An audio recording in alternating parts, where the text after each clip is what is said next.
Will you please settle down?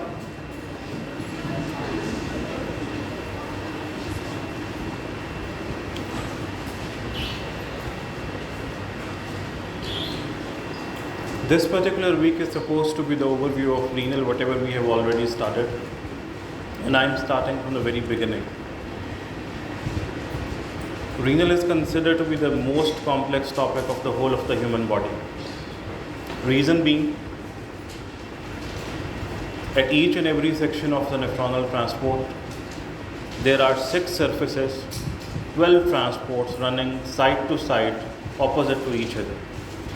So unless and until you know that which surface you are talking about, which particular portion you are talking about, और वहाँ पर transports कौन सी चल रही हैं, आप renal physiology और फिर उससे वाबस्ता जो आपकी बॉडी के अंदर एडजस्टमेंट्स हो रही होती हैं, रेगुलेशंस हो रही होती हैं, उसको जो है वो समझने की कैपेसिटी अचीव नहीं कर सकते. Before we start, we should know that the basic organization nephronal system जो किस तरीके से होती है और उसका कौन सा पोर्शन जो है वो कौन सा काम कर रहा होता है. There is no need to write. Everything is written in the book. These particular lectures are just for the listening pleasure of yours if you are interested. So kindly, I like to have the attention.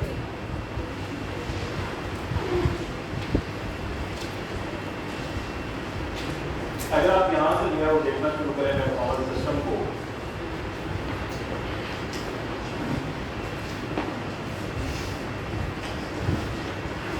तो we have got a Bowman's capsule. और ये बिल्कुल वैसे ही काम करता है जिस तरह से छलनी जो है वो आपके काम करती है. आपके घरों के अंदर जो है ना वो आपके हाउस होल्ड की जो मेजर खवातीन हैं और जिस वक्त पुलाव या बिरयानी में पकाते हैं उसमें गरम मसाले की पोटली जो है वो डालते हैं.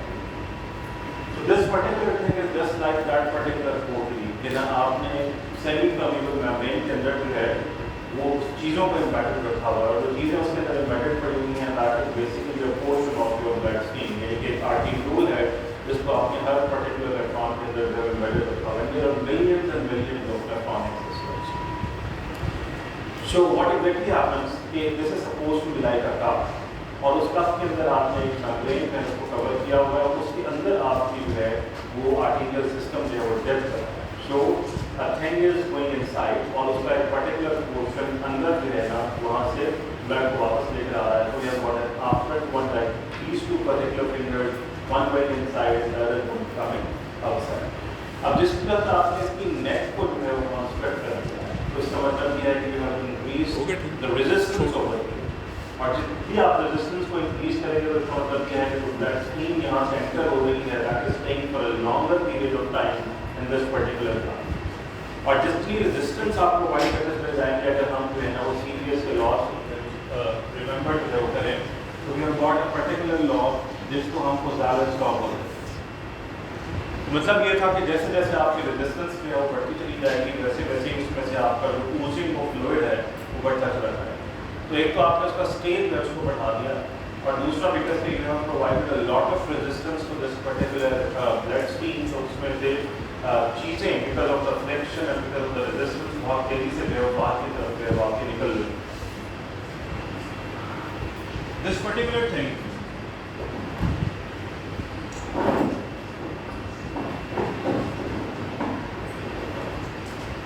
जितना भी आप लोगों ने जो है फिल्ट्रेट जो है उसको डेवलप किया इसको क्या होता है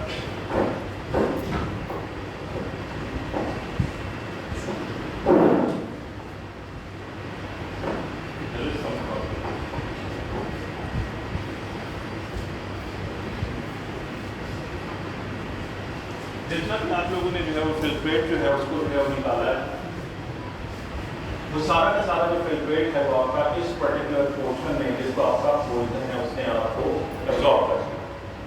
that means this was supposed to be a semi permeable thing कि जो चीज़ आप प्लाज्मा के अंदर से निकाल कर लाए हैं और तमाम की तमाम चीज़ें जो कि आपके ब्लड के अंदर मौजूद थी माँ सिवाय आप पीसीज के माँ सिवाय पीसीज के एंड प्लेटलेट्स के उतनी ही कंसंट्रेशन के अंदर आपके निकल कर जो है वो इस कप के अंदर जो है वो आ गए.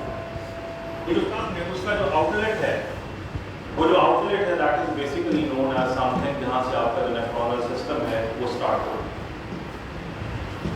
अगर आप लोग यहाँ पर देखें इसके साथ कोई प्रॉब्लम है?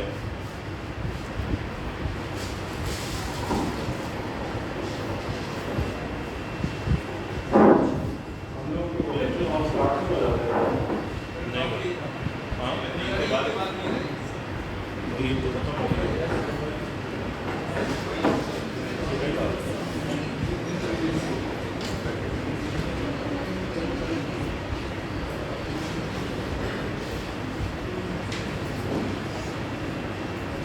हेलो हेलो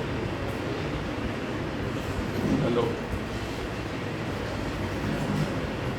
हेलो, मेरे आने से पहले देख लिया करें मीटिंग को, जैसे it cause lot of talk. ये लगाएंगे फिर भी कुछ बेहतर है, लेकिन ये भी हिल रहा है।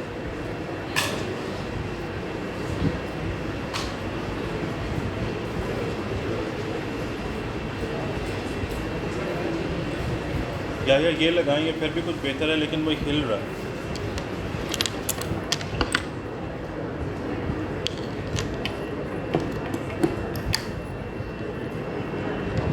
हेलो हेलो हेलो,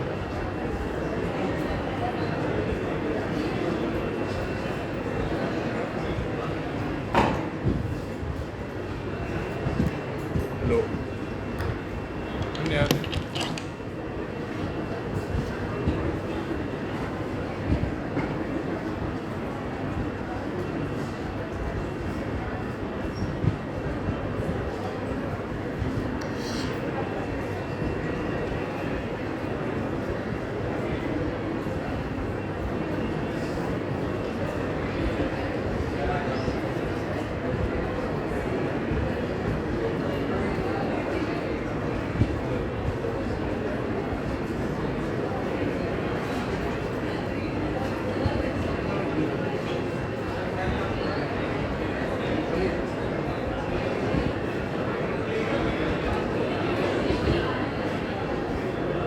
भाई भी आगे आ जाएं, जिसको आवाज़ नहीं आ रही वो आगे आ जाए। We do not have the audio.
Settle down please, hurry up hurry up. ये पकड़ो ना, इसे पकड़ो, मैं क्या करूं? तुम कर दो आज।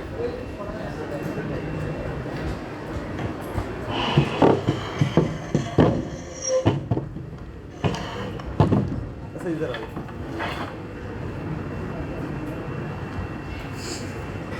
आ गया।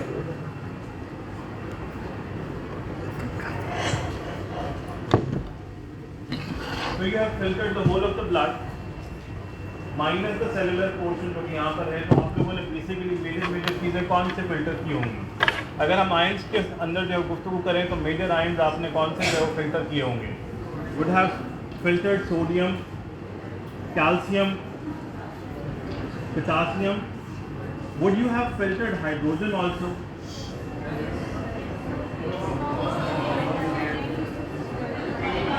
हाइड्रोजन फिल्टर हुआ होगा? हाइड्रोजन फिल्टर क्यों ना हुआ होगा?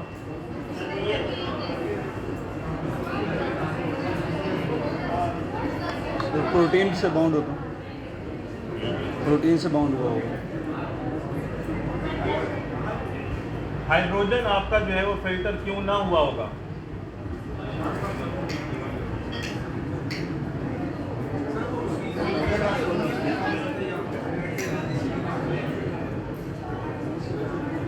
ये हाइड्रोजन आपने प्रोड्यूस कहाँ से किया था? एंड दैट पर्टिकुलर थिंग जो कि आपने बाइकार्बोनिक एसिड से जो है हाइड्रोजन से निकाला था और बाइकार्बोनेट को निकाला था, इफ यू हैड रिमेंबर्ड कि आपका जो बाइकार्बोनेट है वो क्लोराइड के साथ एक्सचेंज हो गया था विद इन द आरबीसीज, और जो हाइड्रोजन है उसने दोबारा से जाकर कंबाइन किया था with in your lung system के, उसने CO2 जो उसकी प्रोडक्टिविटी करानी थी।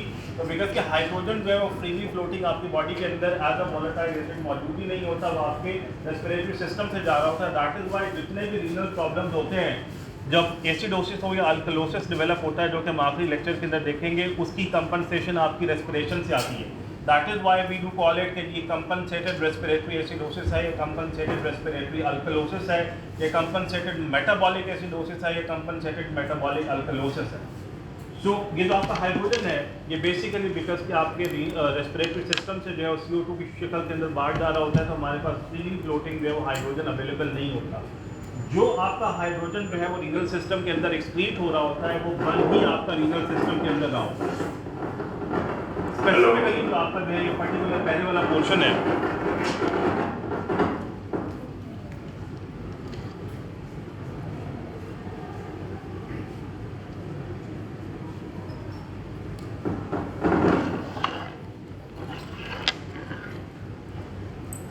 दिस पर्टिकुलर पोर्शन मैंने इसको उठा के फेंकना है।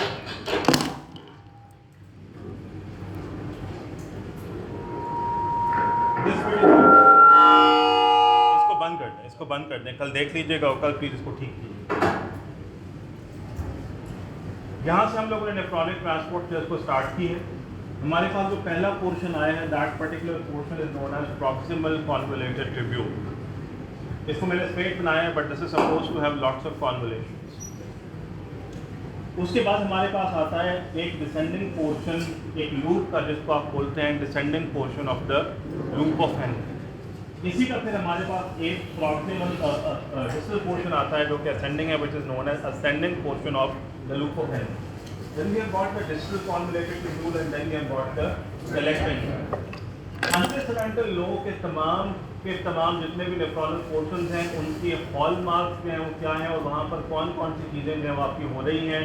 आप जो है वो ट्रांसपोर्ट्स को, कंसंट्रेशन ऑफ यूरिन को, डाइल्यूशन ऑफ यूरिन को, काउंटर करंट मल्टीप्लायर को, ग्लोमेरुलर ट्यूबुलर फीडबैक को, ट्यूबुलो ग्लोमेरुलर फीडबैक को नहीं समझ सकते। हमारे पास एक आफ्रेंट आर्टीरियोल था जिसने बेसिकली यहाँ पे रेजिस्टेंस की वजह से जो है वो अपने फ्लूइड को पुल आउट किया, वो फ्लूइड आपका जो है वो बोमेंस कैप्सूल के अंदर जो है वो आपका जो है वो इंटरप्ट हो गया।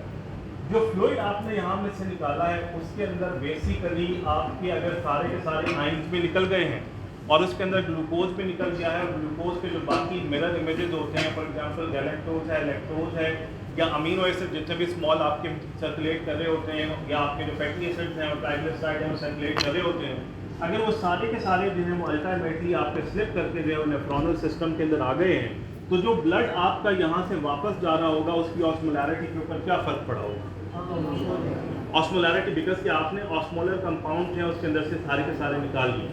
तो यहाँ से जो आपका इफरेंट आर्टीरियोल निकल रहा है ये उस पर्टिकुलर पेरीट्यूबुलर कैपिलरी नेटवर्क को ओरिजिनेट करता है जो कि आपके नेफ्रॉन के साथ साथ चल रहा है। यानी कि अब अगर हम यहाँ से देखें तो नेफ्रॉनल सिस्टम के अंदर हाइपरटोनिक सोल्यूशन जो है वो पड़ा हुआ है, और आपका जो पेरीट्यूबुलर कैपिलरी जो है पड़ा हुआ है उसके अंदर आपका हाइपोटोनिक जो है वो सोल्यूशन पड़ा हुआ है। So what exactly have we created कि अगर हमने एक साइड के ऊपर हाइपरटोनिसिटी जो है क्रिएट कर दी है और एक साइड के ऊपर हाइपोटोनिसिटी क्रिएट कर दी है, तो हमने बेसिकली नेचुरल ग्रेडियंट वैसे ही क्रिएट कर दिया है कि जो चीज़ आप यहाँ से फिल्टर करके आए थे वो आपकी सारी की सारी पेरीट्यूबुलर कैपिलरी के अंदर एंटर अप हो सकती है और वहाँ से दोबारा वो आपके ब्लड के अंदर चली जाएगी। अब सवाल ये है कि डिसाइड कैसे होगा कि कौन सी चीज़ को एब्जॉर्ब करना है और कौन सी चीज़ को जो है वो आपने एक्सक्रीट करवाना है। तो हमारा बेसिक काम जो है वो आपके जो नॉन वोलेटाइल एसिड्स थे उनको जो है वो एक्सक्रीट कराना है। फॉर एग्जांपल आपका जो एसिड है वो सिर्फ हाइड्रोजन की फॉर्म के अंदर नहीं बन रहा, वो आपका HNO3 के अंदर भी बन रहा है, वो HNO4 भी बन रहा है, वो आपका जो अमीनो एसिड इटसेल्फ भी जब ब्रेक डाउन हो रहा हो तो बहुत सारे एसिड बना रहा है, आपका DNA ब्रेक डाउन हो रहा है वो अपने एसिड अलग से बना रहा है। And we have got lots and lots of forms of acid जो कि आपकी बन रही है और यहाँ से उसको जो है आपसे लेकर जाना है। For that you require hydrogen ion. तो हमारे पास कहीं ना कहीं जो इस पर्टिकुलर सिस्टम के अंदर जो है वो हाइड्रोजन आयन जो है वो बनना चाहिए। तो जो पहला वाला आपका सिस्टम पोर्शन पड़ा हुआ था जिसको आप प्रॉक्सिमल कॉन्वोल्यूटेड ट्यूब्यूल बोलते हैं, इसकी जो आपकी हिस्टोलॉजी है वो बिल्कुल वैसे ही है जैसे कि आपकी इंटेस्टिनल जो है हिस्टोलॉजी होती है। That means it is a brush border, और ब्रश बॉर्डर का मतलब यह है कि it is sending long projections outside. As a result of that particular thing जो भी चीज इसके ऊपर से गुजर रही होगी वो इसके फिट्स के अंदर जो है वो अल्टीमेटली स्टक हो जाएगी, और स्टक होने के बाद इसको जो है आप यहाँ से अब्जॉर्ब करेंगे। तो हमने दो particular parallel system at the same time जो है वो डेवलप कर दिए हैं for the reabsorption of the thing, जो कि आप यहाँ से डेवलप करके आएंगे। एक तो आपने हाइपर और हाइपोटोनिसिटी जो है वो डेवलप की।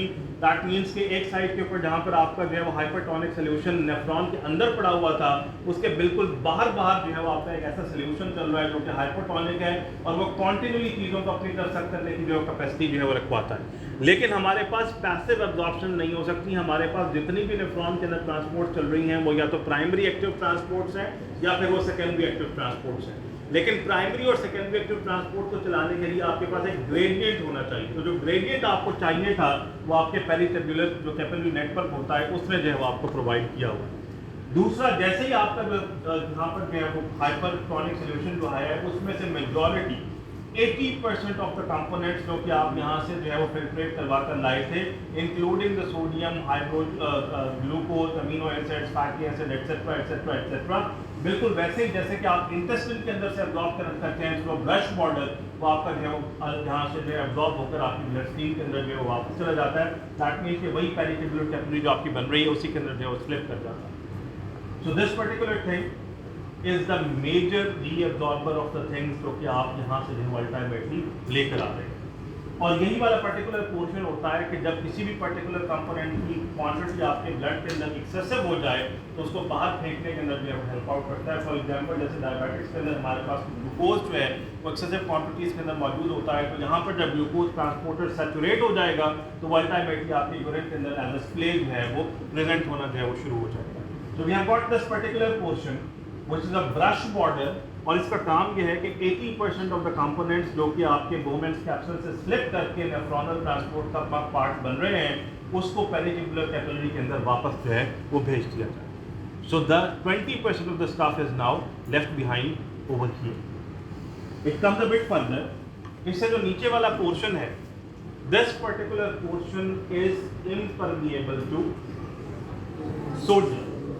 ये सोडियम को जो है एब्जॉर्ब नहीं करवा सकता। दैट मीन्स कि यहाँ से कोई सॉल्ट की एब्जॉर्प्शन या ऑस्मोटिक कंपोनेंट की एब्जॉर्प्शन नहीं हो सकती, but this is very permeable to water. The reason being that उसको हम आगे काउंटर करंट के साथ जो है वो जस्टिफाई करेंगे कि जैसे ही आपका जो नेफ्रॉन है वो सुपरफिशियल पोर्शन से डीपर पोर्शन की तरफ जब डिप होता है तो यहाँ पर जो आपकी ऑस्मोलैरिटी अंदर की तरफ जो है वो मौजूद होती है, तो दैट इज 1200 मिली ऑस्मोल के करीब है।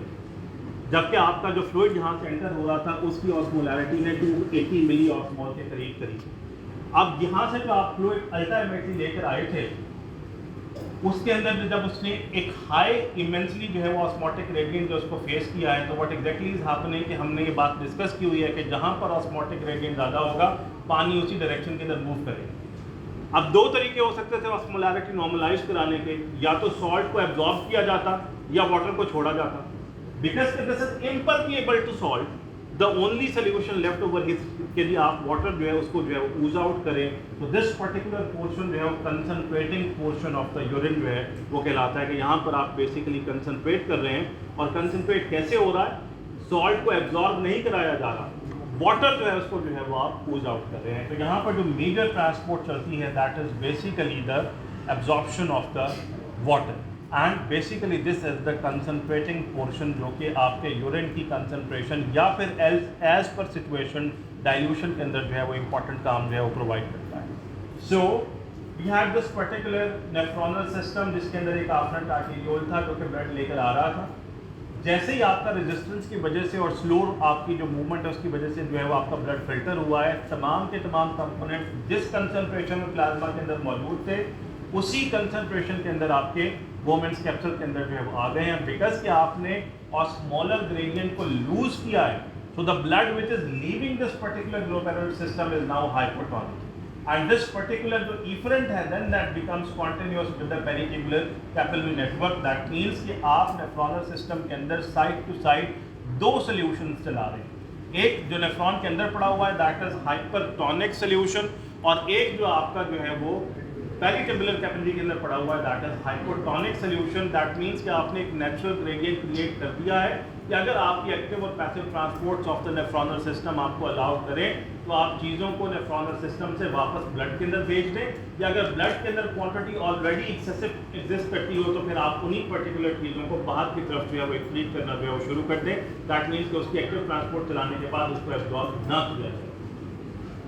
So this was the first particular portion, which was the proximal formulated tubule, which is basically a brush border exactly like within the brush border of the intestine. That means कि जो चीज़ें आप ultimately लेकर आ रहे थे women's capsule के अंदर, उसमें से मेजॉरिटी को आपने इस पर्टिकुलर पोर्शन के अंदर रीअब्जॉर्ब करा दिया। हमारे पास वो सारी ट्रांसपोर्ट्स चलेंगी, को ट्रांसपोर्ट्स और कॉन्ट्रा ट्रांसपोर्ट, जो कि हम पिछले साल पढ़ चुके हैं। Sodium glucose Contra transport, sodium hydrogen Contra transport, sodium amino acid Contra transport. That means कि आप अल्टीमेटली सोडियम के ग्रेडियंट को इस्तेमाल करते हुए जो है वो सारे के सारे काम जो है कर रहे हैं। और सोडियम का जो ग्रेडियंट है, सोडियम का ग्रेडियंट को हम थोड़ी देर के अंदर गुफ्तगू करेंगे tomorrow, because that is going to complicated. I just want to give an overview. हमारे पास जो आपकी प्लाज्मा होती है उसकी ऑस्मोलैरिटी जो है 20 मिली ऑस्मोल के करीब होती है। दैट मीन्स कि आपने जो फिल्ट्रेट निकाला है अगर उसमें से सिर्फ osmotic component of cellular element बाहर निकाल दिया जाए तो हमारे पास 200-230 के करीब आपका जो है इसका ऑस्मोलर ग्रेडियंट बन रहा होगा। लेकिन जो मैक्सिमम ग्रेडियंट आपका जो है वो नीचे एग्जिस्ट करता है नेफ्रॉनल सिस्टम के अंदर, इंटरस्टिशियम के अंदर, that is approximately 1200 milli osmol. That means कि ये वाला जो कंपोनेंट है इसके अंदर कैपेसिटी मौजूद है कि या तो ये सॉल्ट को यूज़ करे या फिर ये वाटर जो है उसको अपने अंदर लेकर आए। तो जो आपका जो डिसेंडिंग लिम्ब होता है इसके अंदर जो आपकी ट्रांसपोर्ट चल रही होती है दैट इज़ बेसिकली जो है वो एब्जॉर्प्शन ऑफ वाटर, बिकॉज के इट इज़ इम्परमिएबल। ना ही ये सॉल्ट को दे सकता है ना ही सॉल्ट ले सकता है। तो फिर बिकॉज के अगर दो particular solution side to side चल रहे हों और दोनों की मेम्ब्रेन्स जो है आपकी सेमी परमिएबल हों तो उन्होंने अपनी ऑस्मोलैरिटी को एडजस्ट करना है। दो ही तरीके से हो सकता है, सॉल्ट देकर या वाटर जो है वो देकर। तो यहाँ से सॉल्ट तो जो है वो लिया नहीं जा सकता, तो वाटर बाहर जाएगा, अल्टीमेटली इसकी ऑस्मोलैरिटी वही हो जाएगी जो कि नीचे आपकी जो है पड़ी हुई है। बिकॉज कि ये कंसनट्रेट कर रहा है उस पर्टिकुलर फिल्ट्रेट को जिसने अल्टीमेटली आगे जाकर यूरिन के अंदर कन्वर्ट होना है, तो ये बेसिकली आपका concentrating portion of the nephronal system जो है वो कहलाता है। इसका जो बिल्कुल ऑपोजिट सिस्टम पड़ा हुआ है उसका काम बिल्कुल ऑपोजिट है, यानी कि असेंडिंग लिम्ब के अंदर हमारे पास जो पोर्शन पड़ा हुआ है वो पोर्शन आपका सॉल्ट के लिए जो है वो परमिएबल है लेकिन वाटर के लिए जो है वो परमिएबल नहीं है। इसका मतलब क्या हुआ, ये वाला जो पोर्शन आपका पड़ा हुआ है ये जो सॉल्ट है उसको ऊज आउट कर सकता है लेकिन आपका जो वाटर है उसको जो है वो ऊज आउट नहीं कर सकता। यहाँ नीचे आपके आते आते तक जो आपकी ऑस्मोलैरिटी है वो 1200 के करीब थी। जैसे जैसे आप ऊपर जाते हैं तो 800 के करीब होगी, फिर 600 के करीब पड़ी होगी, 400 के करीब पड़ी होगी, एक्सेट्रा। दैट मीन्स कि जैसे ये स्टेप से इसने ऊपर जाना शुरू किया है तो अब आपकी जो ऑस्मोलैरिटी पड़ी हुई है वो osmolarity as compare to that of the interstitium वो घटना शुरू हो गई। यहाँ पर अगर 600 की ऑस्मोलैरिटी पड़ी हुई थी तो जो आप फिल्ट्रेट लेकर आ रहे थे उसकी ऑस्मोलैरिटी 1200 के करीब जो है आपकी मौजूद थी, बिकॉज कि उसने अपने आप को इस साइड से वाटर देकर एडजस्ट किया था इसकी ऑस्मोलैरिटी की तरफ। जैसे ये वापस ऊपर जाना शुरू हुआ है तो ऑस्मोलैरिटी वापस रिवर्ट होना शुरू हो गई है। इसका मतलब ये है कि अब नेफ्रॉनल सिस्टम के अंदर जो फ्लूइड पड़ा हुआ है वो हाइपर ऑस्मोलर हो गया है और जो आपका इंटरस्टिशियम पड़ा हुआ था वो आपका हाइपोऑस्मोलर हो गया। Once again you need to adjust this particular, आपकी जो ऑस्मोलैरिटीज को एडजस्ट किया जाएगा। यहाँ पर फिर दो तरीके हैं, या तो वाटर जो है उसको बाहर की तरफ लेकर जाया जाए या जो आपका जो सॉल्ट है उसको जो है वो बाहर की तरफ लेकर जाया जाए। ये वाला पोर्शन वाटर के लिए जो है वो परमिएबल था और सॉल्ट के लिए इम्परमिएबल था। इसने वाटर को छोड़ा था और हाइपरटोनिसिटी जो है उसको क्रिएट की थी। अब हाइपरटोनिसिटी को हाइपो में वापस कन्वर्ट करना है तो या तो वाटर लेकर आएंगे या फिर सॉल्ट को यूज आउट करेंगे, बिल्कुल उसका ऑपोजिट चलेगा। बिकॉज कि ये वाला पोर्शन आपका इम्परमिएबल है टुवर्ड्स द वाटर, तो आप जो चीज़ यहाँ पर यूज कर सकते हैं दैट इज आपका सॉल्ट। और यहाँ पर एक मेजर जो है वो आपका ट्रांसपोर्टर काम करता है which is known as sodium potassium 2 fluoride.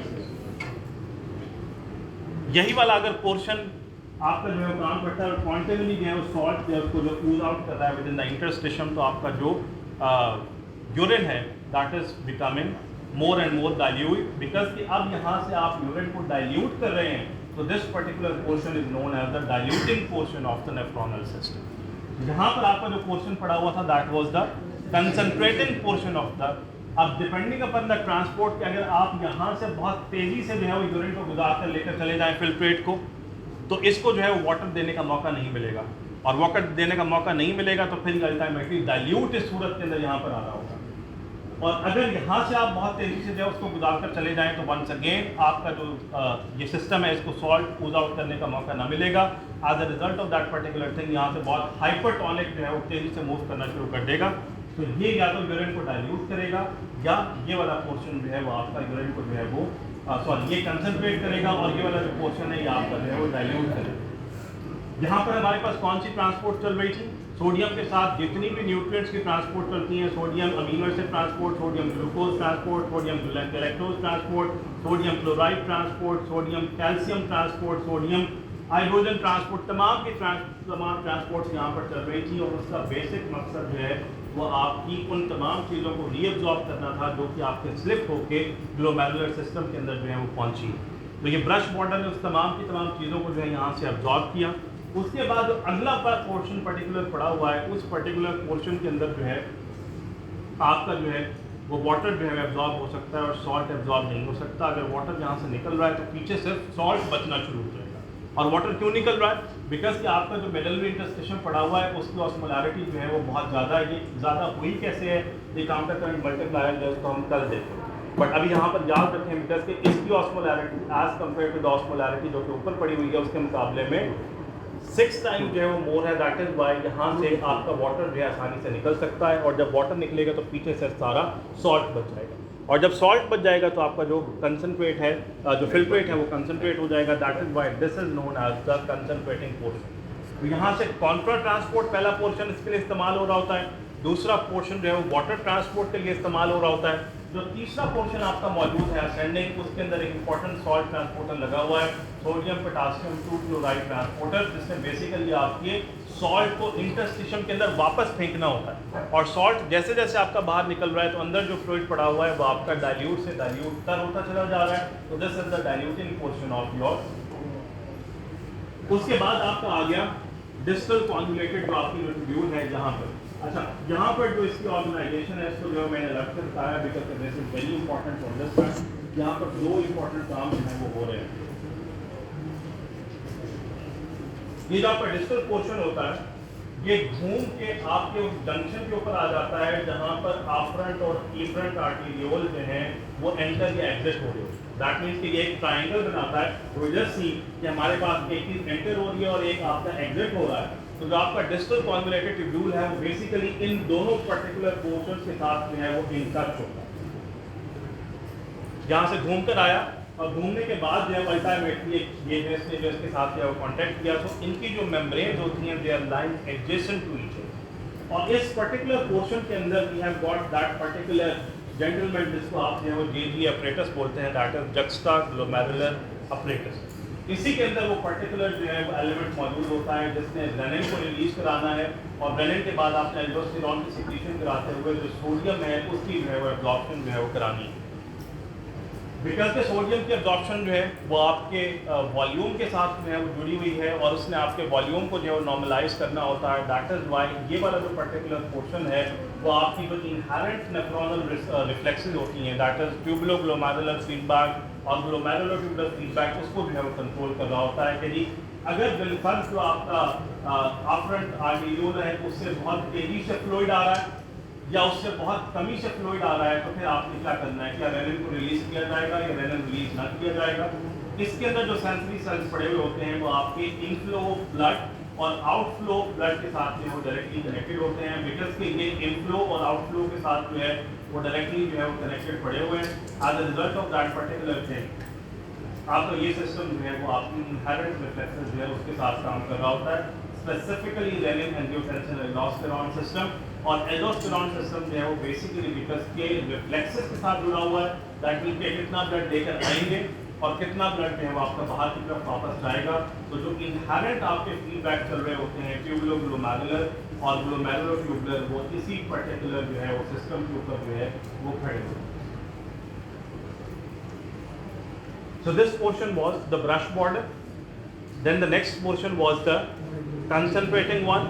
The next portion was the diluting one, and the next portion has come, which is basically responsible for the regulation of internal reflexes, majorly glomerulotubular feedback and the tubuloglomerular feedback. इसको हम कल के time में भी परसों में हम ये दो रिफ्लेक्सेस जो हैं वो आपने यहाँ पर मॉनिटर की। इसी पर्टिकुलर पोर्शन के ऊपर जो डिस्टल पड़ा हुआ है, यहाँ पे एक इम्पॉर्टेंट जो है वो हार्मोन का रिसेप्टर जो है वो पड़ा हुआ है, that is basically known as PTH. तो पीटीएच का जो रिसेप्टर पड़ा हुआ होता है वो यहाँ पर पड़ा हुआ होता है, और पीटीएच ने बेसिकली बिकॉज के कैल्शियम की जो है वो रेगुलेशन जो है वो करवानी होती है, और कैल्शियम को अगर आप जो है under the effect of PTH यहाँ से अब्जॉर्ब करना शुरू कर दें तो calcium once again is a osmotic particle.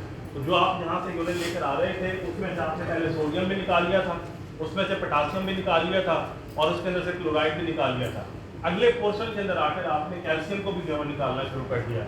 तो जब कैल्शियम भी उसमें से निकल गया है तो ऑस्मोलैरिटी को क्या होगा, ऑस्मोलैरिटी फर्दर कम हो जाएगी। तो this is the final diluting portion, जहाँ पर आकर ये डिसाइड होता है whether you want the calcium or whether you do not want, depending upon the concentration within the blood itself। तो ये जो फाइनल डाइल्यूशन होती है वो आपके इस पोर्शन में होती है under the supervision of the hormone जो कि आपका पीटीएच का है। सो ये आपका बेसिकली कैल्शियम जो है अब्जॉर्प्शन कर रहा होता है। इसी का एक काउंटर पार्ट कैल्शियम के साथ और कौन से आयन की जो है रेगुलेशन हो रही होती है, फॉस्फेट।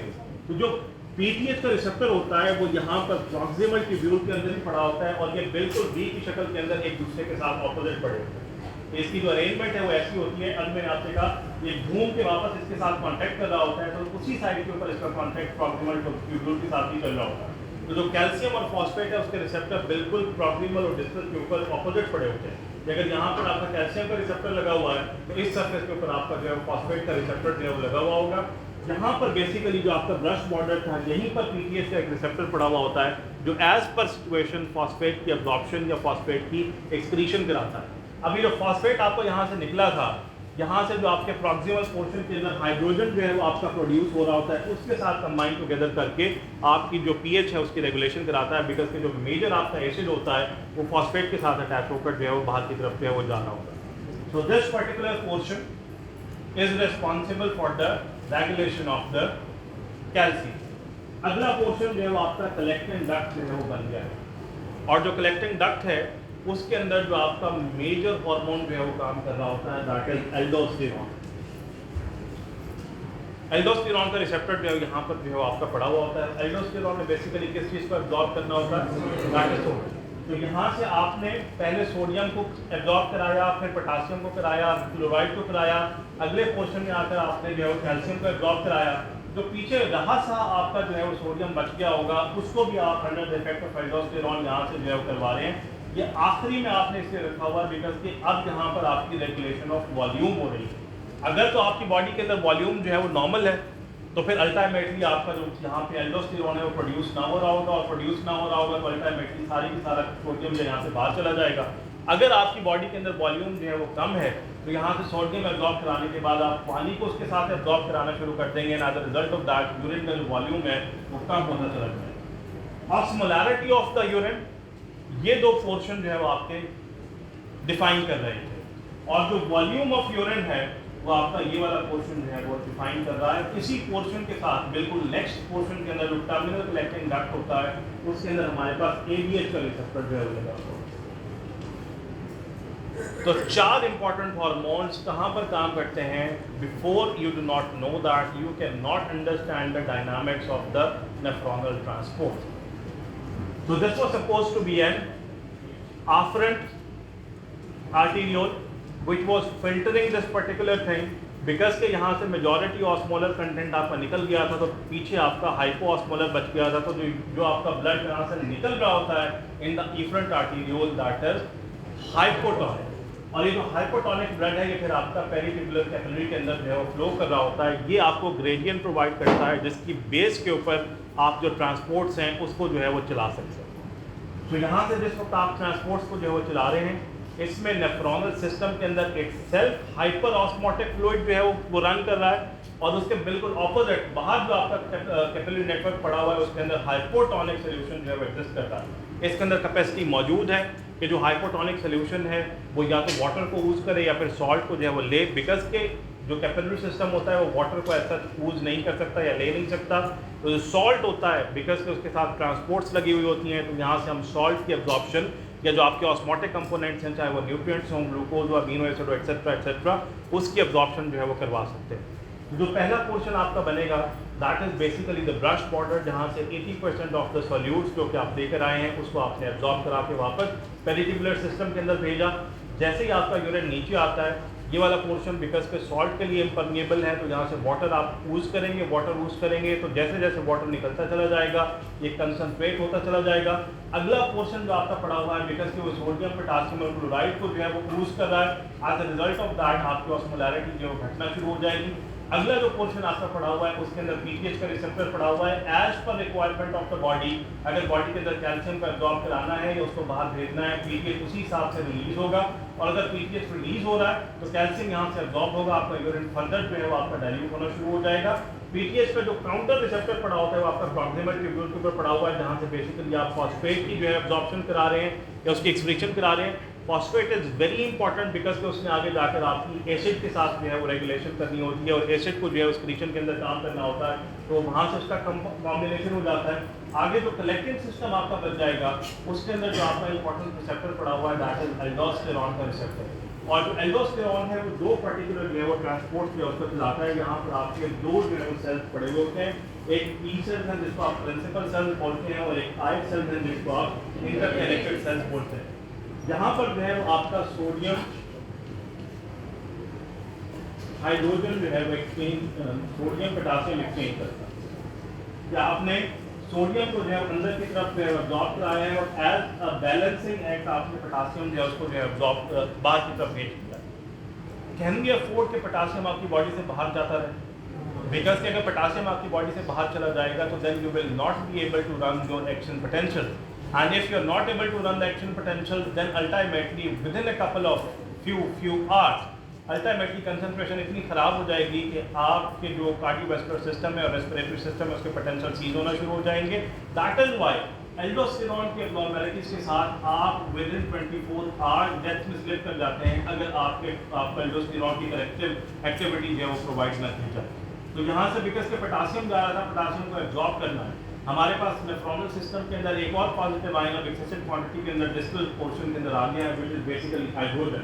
तो व्हाट एग्जैक्टली डज कि उसका जो अगला सेल पड़ा हुआ होता है वो आपके पोटासियम को एब्जॉर्ब कर लेता है और हाइड्रोजन को बाहर फेंक देता है। तो एज ए फाइनल प्रोडक्ट आपका हाइड्रोजन जो है वो बाहर जा रहा होता है और सोडियम और पोटासियम आपके दोनों जो है वो एब्जॉर्ब हो चुके होते हैं। तो ये वाला जो पोर्शन है ये काम कौन से हार्मोन के अंदर कर रहा है, या आपके एल्डोस्टेरॉन के अंदर कर रहा है। तो यहाँ पर हमारे पास प्रॉक्सिमल ट्यूब्यूल के ऊपर पीटीएच का रिसेप्टर था that was responsible for regulation of phosphate, और डिस्टल के ऊपर पीटीएच का रिसेप्टर था that was responsible for regulation of calcium. बीच में हमारे पास जो है वो डिस्टल के ऊपर एक आपका हार्मोन का रिसेप्टर आ गया which is basically responsible for sodium and potassium regulation and excretion of hydrogen ion. ये under the effect of aldosterone काम कर रहा है, और अगर जो है वो आपकी बॉडी को ज़रूरत पड़ती है तो आपका जो है इससे निचले पोर्शन के अंदर एडीएच का रिसेप्टर पड़ा हुआ होता है। एडीएच के रिसेप्टर ने एक्वापोरेंस के ऊपर काम करना होता है, दैट मींस के स्पेसिफिक चैनल्स होते हैं जिसको इंसर्ट कराते हैं आपके ट्यूब्यूल के अंदर और वहाँ से डायरेक्टली वाटर की जो है एब्जॉर्प्शन कराते हैं। तो आपका जो एडीएच है थ्रू एक्वापोरेंस जो है वो वाटर की एब्जॉर्प्शन कराता है as per requirement of the body, अगर बॉडी को पानी की ज़रूरत है। So this particular portion is the reabsorber, major reabsorber. The next portion is the concentrator, the next portion is the diluter, next portion is the calcium regulator, the next portion is the sodium regulator, and along with that the volume regulator. That means कि ये determine करेगा कि आपके urine का volume जो है वो क्या होगा। ये जो दो पोर्शन से डिटरमिन कर रहे थे कि यूरिन की ऑस्मोलैरिटी क्या होगा, और ये डिटरमिन कर रहा है कि आपका यूरिन जो है उसका वॉल्यूम क्या होगा। अगर जो है ना वो आपकी बॉडी के अंदर वॉल्यूम एडिक्वेट है तो फिर सोडियम जो है एल्डोस्टेरॉन प्रोड्यूस नहीं होगा, सोडियम एब्जॉर्ब नहीं होगा और वॉल्यूम ज़्यादा होगा।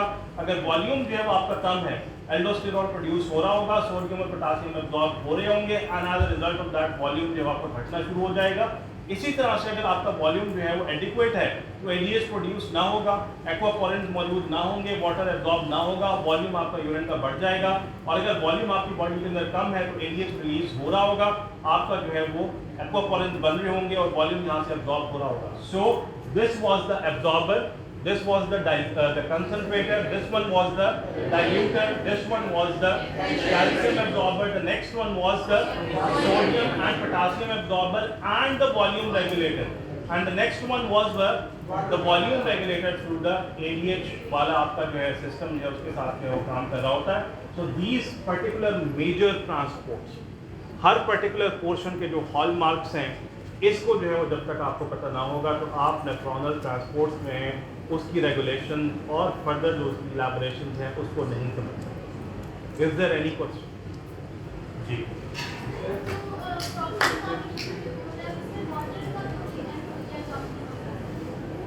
वाटर की तो वाटर के साथ कैसे आपको वहाँ पर एक ब्रश वाटर जैसे इंटेस्टाइन के अंदर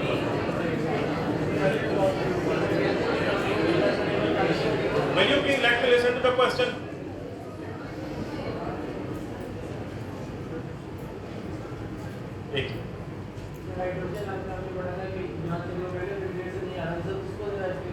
मैं अभी उसको तक पहुंचा ही नहीं, पढ़ेंगे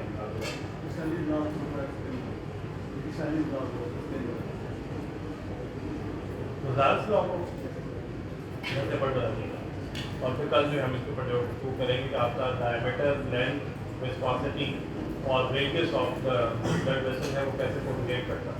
मैं पोजाज को दिया उसके ऊपर एक लेक्चर देना शुरू कर दूँ, एक लेक्चर ले लास्ट ईयर हमने डिटेल इसके ऊपर बात की।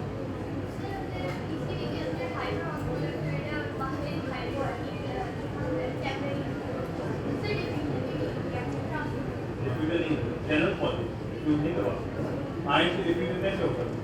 आयन के लिए आपको ट्रांसपोर्टर चाहिए, आयन के लिए सेकेंडरी चाहिए, तो जब तक चलेंगे जब तक रेडिंग आपके पास पहुँचेगी नहीं, वो उस वक्त नहीं हो सकता ना, उसकी एक्टिव ट्रांसपोर्ट है, वो रेडिंग डिपेंडेंट है और वो एज इक्वेशन डिपेंडेंट है। फॉर एग्जाम्पल आपकी बॉडी के अंदर concentration of sodium potassium chloride constant तो नहीं होता, आपकी फूड इंटेक के साथ वेरी करेंगे, उसी हिसाब से ट्रांसपोर्ट चलना है, वेरी करना है।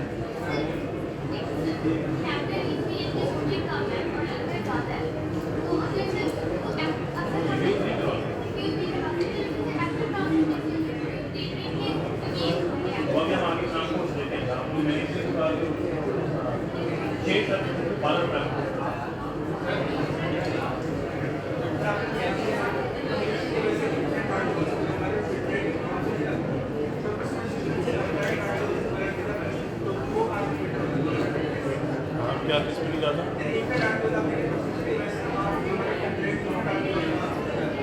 क्यों नहीं जाता है? अभी हमने कहा है कि आपका हाइपोऑस्मोलर फ्लूइड वापस जाता है।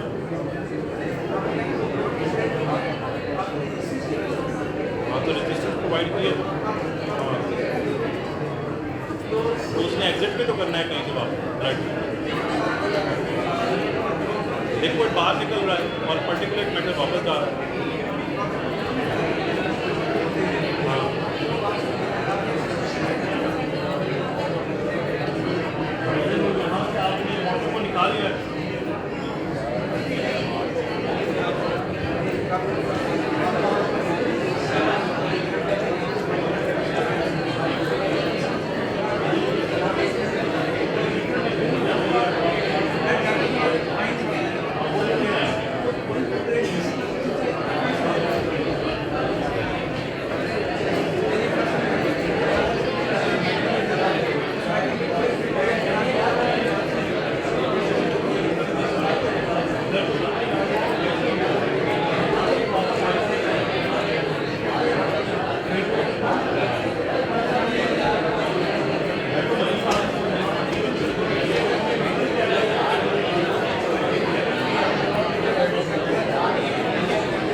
आप गलत बात कर रहे हैं, ठीक है? तो बेसिक कंसेप्ट ही नहीं पता आपको कि आप कैसे काम करते हैं। और हम कल देखेंगे